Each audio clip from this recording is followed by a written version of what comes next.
Então vamos continuar falando sobre a questão da peste negra, né? Um dos fatores, né, que incentivou a crise, né, do século XIV. Então, como as cidades europeias apresentavam condições sanitárias e de higiene muito precárias, tal fato acabou facilitando a propagação de ratos e, por extensão, da doença. Né? Então, as pessoas frágeis, né, debilitadas pela fome, mais, né, as condições sanitárias precárias, né, a propagação de ratos. Né? Então, a rapidez da propagação da peste bubônica e a maneira como ela se manifestava causaram forte impressão sobre a população. Né? Então, muita gente até acreditando que era o fim do mundo. Né? Então, mais de 40 indivíduos foram enterrados, né, numa vala comum. Aqui uma pesquisa arqueológica, né, então encontraram uma vala, né, com mais de 40 indivíduos na Inglaterra. Né? Então a peste negra se espalhou, né, desde o sul da Europa, né, como Itália, por exemplo, atingindo mais ao norte, né, a Inglaterra. Então, Londres, né, foi também vítima. E no caso da Inglaterra e da França, a peste negra vai atingir durante a Guerra dos 100 Anos. Né? Então, depois nós vamos ver no próximo vídeo, né, na próxima aula, acontecia a Guerra dos 100 Anos e a peste também estava presente. Né? E aí um relato, né? A esposa fugiu do abraço do seu querido marido, o pai fugiu do abraço do seu filho e o irmão do abraço do irmão. O que enterram, carregam, vêm ou tocam nos infectados, morrem subitamente. Né? Então, lembrando que hoje, né, acho que uma das situações mais difíceis hoje desse coronavírus é a pessoa infectada, né, não pode estar em contato com a família, né? Ela fica totalmente isolada, né? Essa solidão, né? Muito difícil. Bem, então no inverno de 1348, a maioria das cidades do Mediterrâneo tinham sido atingidas pelo flagelo da peste negra, né? Aliás, uma curiosidade também, né? Por que peste negra, né? Porque ela deixava manchas escuras na pele. E aí teve médicos que acreditavam que cortando essas manchas, né, a pessoa se curava. E aí muitas vezes ela morria de doença e sangrando, né, nessa tentativa de tirar essas manchas negras que tinha no corpo. Bem, Giovanni Boccaccio, né, ilustre habitante de Florença, deixou relatos alarmantes sobre a pandemia. Não havia dia que não chegassem milhares de doentes, e quase todos morriam por falta de atendimento e de socorro. Muitos pereciam pelas ruas de dia e de noite.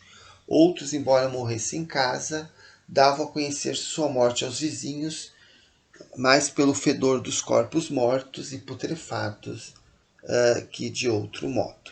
Então, Boccaccio é um escritor, né? Ele é famoso pela obra Decameron, né? E essa obra, né, um dos precursores aí do Renascimento. Sua obra, né, é uma história simples, né? 7 mulheres, 3 homens, né, fogem de Florença, tomada pela peste, né? Então, 7 mulheres e 3 homens fogem de Florença, tomada pela peste, e se refugiam numa propriedade agrícola, né, nas montanhas. Então é uma história simples. E aí então eles, para passar o tempo, cada um conta uma história. E como são jovens, né?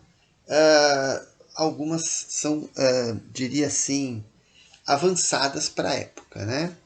Na verdade, Boccaccio ele vai criar, né, a primeira novela como nós conhecemos hoje, né?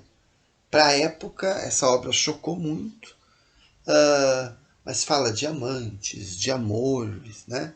É mais ou menos o que a gente vê na televisão hoje, nas novelas, né? Então, digamos que foi a primeira novela como nós conhecemos hoje. Bem, então, diante de um quadro tão sinistro e macabro, né, também era alimentado pela mentalidade marcadamente religiosa. Não era coincidência que muitos enxergassem na pandemia a proximidade do fim do mundo. Então, a Europa sofria de todos os lados, né? Questão econômica, questão política, questão social, né?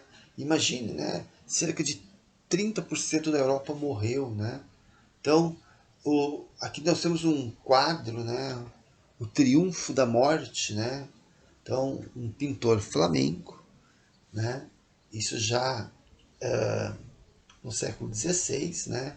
Já estamos aqui no Renascimento, né? Lá na região de Flandres, né? Que ganhou muito com o Renascimento comercial urbano. Essa obra aqui, ela é a riqueza de detalhes, né? Ele consegue retratar muitas cenas ao mesmo tempo, né? Vamos só citar duas aqui de repente.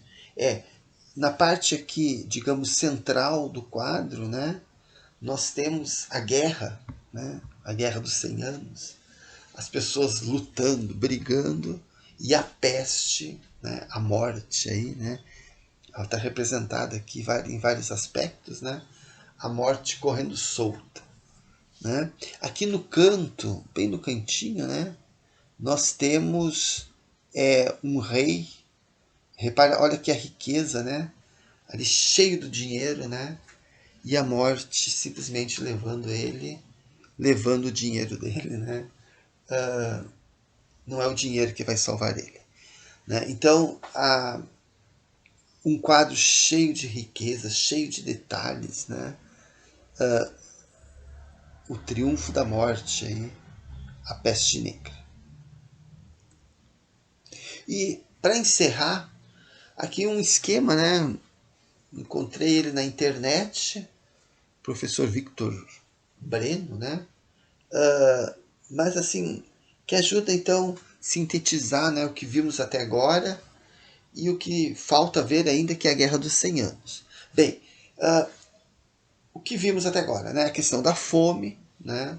Então, 1250, aí é século XIII, né? Grande crise climática, frio e chuva, menos alimentos e mais pessoas, aumento da criminalidade, morte de cerca de 10 a 25% da população europeia, né? Então, essa fome que começa no século XIII, né? E vai se espalhar no século XIV, né? Então, aí nós temos a peste negra, 1347, 1351.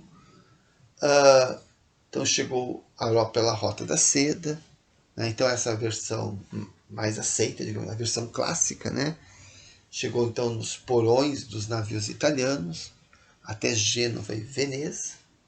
A transmissão bubônica, né, picada da pulga, né, e a pneumônica, né, contato físico pelo ar, de pessoa para pessoa, né. Então, tem a picada da pulga, né, e também por alimentos, né, tem essa outra versão. Isso aconteceu no Brasil, por exemplo, no Rio de Janeiro, né. Então, ou pela pulga, ou através de alimentos contaminados. Então, matou 1/3 da população europeia, né? Então, alguns falam em 30%, algo mais aí. Bem, fim do feudalismo, né? Então, a crise do século XIV, o enfraquecimento dos senhores feudais, fortalecimento dos reis, saída dos camponeses, enriquecimento da burguesia. Então, essas revoltas camponesas, né? Os camponeses, né? A turma dos sem terra, vai enfrentar os nobres, né? Então, É uma Europa mergulhada no caos, guerra, fome, peste, camponeses, né, pegando em armas, né? Então, tudo isso levando ao fim. Então, sobre isso, sobre a Guerra dos 100 Anos, sobre esse colapso aí, né, vamos falar na próxima aula.